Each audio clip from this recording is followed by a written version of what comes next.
point out that there's a lot more that schools could be doing to educate and set the stage for this whole process. And, Mark, you and I were lucky to work at a school that had extremely specific, explicit values around, diminishing competition and comparison, looking for the giftedness in all children, celebrating each other at every opportunity. A very rare, and I know it's very hard in light of popular culture to teach this every single day in a high school. Well, friends, we survived episode 1. We're back for episode 2, another issue of Grinding My Gears. We're not negative people, by the way. We're actually positive people.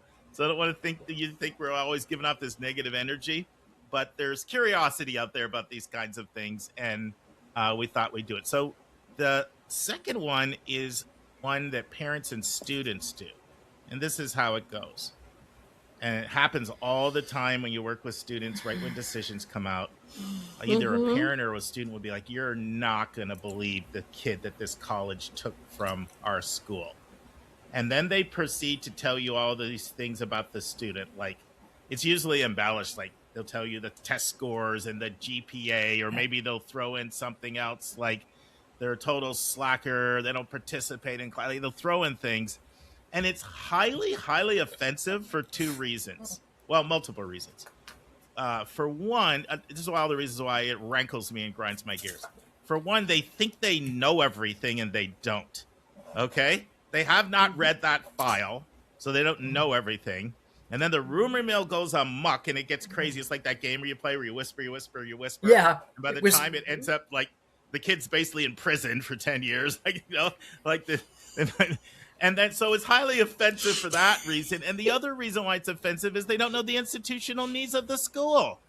And then the reason why it's also offensive to me is, like, what message are you sending your student? Yeah. Your message you're sending your student is one of entitlement, and you have a right to righteous indignation to be mad because that school made an unjust, inappropriate decision. And so, like, for all of those reasons, I have to bite my tongue for not just stopping somebody right away when they go there, because like my blood's boiling inside, and I find it really offensive. So, Christina, are you aware? Like, do you get this on your side? Like we get in the counseling room. Does it ever reach you yet? So anyway, you ladies, tell me what you think. So I certainly hear of certain schools where this is worse than others. I remember one particular year where at this particular school, there were parents running rampant, just like really trying to undermine students' chances to get into some of these schools, which is really troubling. But I've also had parents email admissions offices to say, well, this person, didn't get this or blah, blah, blah, blah, or my student had higher test scores or higher grades than this person and yada, yada. And sometimes we wouldn't even entertain it, because the decision is the decision, right? But also, you don't know how we're reading. You don't know how that student presented. You don't know what our institutional goals are. If a student applied an early decision versus regular decision, if they were, an athlete, if they're applying to certain majors, certain programs, like there's so many nuances that make up the admissions process. To just look at it as an admit and deny, it's way more complicated than that. And so it also shows your students that it makes it seem like they are the only ones who are entitled to that admits. They can't even be excited about their classmate because somehow it's a reflection on them. And I think that that's really problematic. So I sometimes wouldn't even entertain it. I want to get Susan's thoughts, but I do want to say one thing that I also meant to say. And this thing is one thing that's helped me to not be so basically like condescending in my judgment. So one thing I have come to realize is this is an emotionally painful process for a family to not get in. And if you can convince yourself it wasn't fair as a psychological tactic, it's a lot less painful. Absolutely. If you can like I was talking to Mm, another counselor about this, and they said it's basically blaming the ref that you didn't win the game because the ref called all the fouls. So it's kind of something that we all sort of do at some level. And yeah. I'm not justifying it, but I think there's a difference between justification and trying to understand it.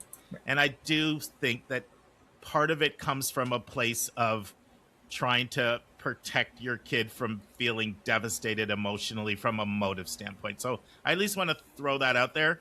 I obviously it made the list of grinding my gears, so I still don't like it. But anyway, I don't want to hog the mic time. Susan, thoughts? Now, you're both absolutely right. You speak my mind. Parents are entitled to love their children and think that their children are just the most wonderful, blessed, gifted, deserving kids anywhere. It's another thing to diminish other children. Hmm. And this goes for whether you've got a kindergartner or Hmm. a senior applying to college. It's a competitive world, and Yeah. your child is always going to be better than some and less than others.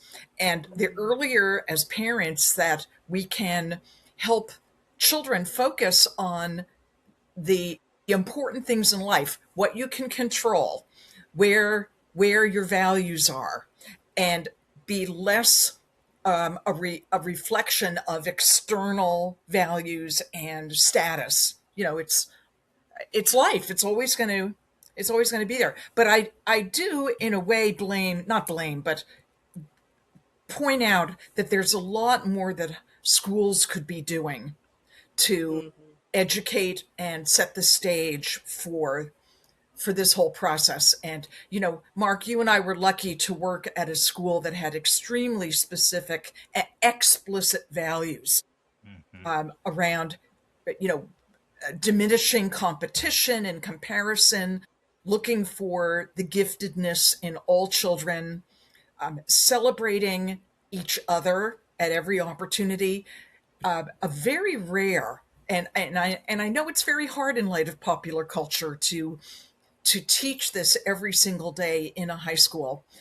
But there are a lot of schools that do it very well, that are constantly raising up the values that set the stage for a balanced perspective on this. But at our school, I used to teach in my senior seminar class before decisions started coming in for early decision in the fall. I actually did did modeling, had kids do role modeling of Hmm.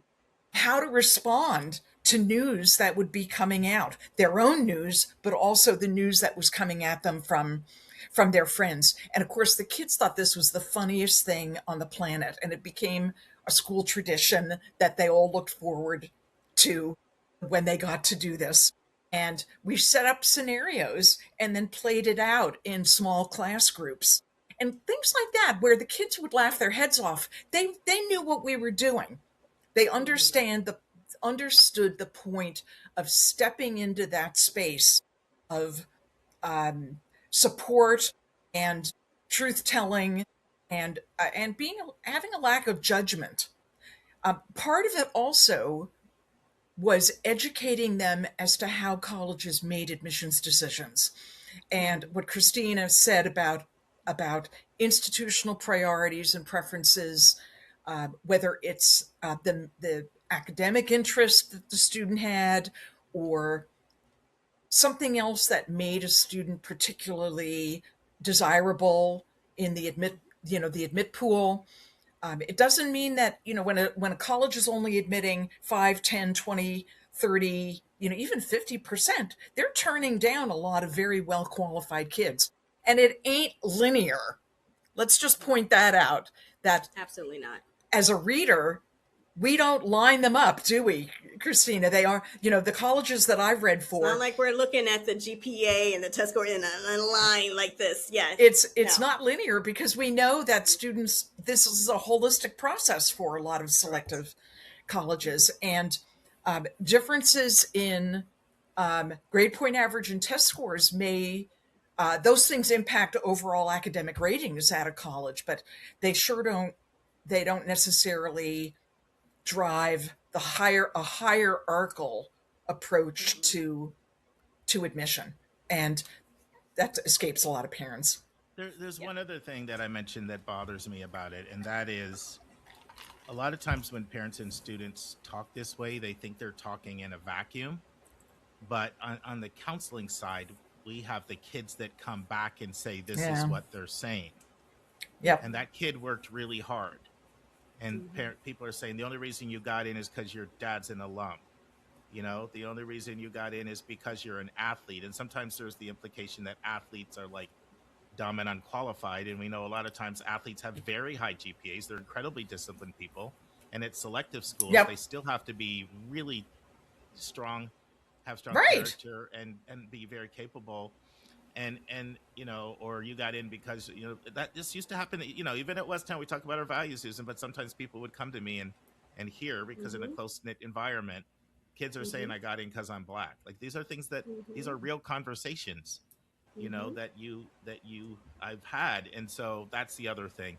Now, on the other hand, I love it when a parent helps a kid by saying, you know what, maybe they just weren't looking for what you offer. Like, you're a fantastic person with great strengths, and there's plenty of other places out here that are probably looking for what you have to offer. Like, no shade on them.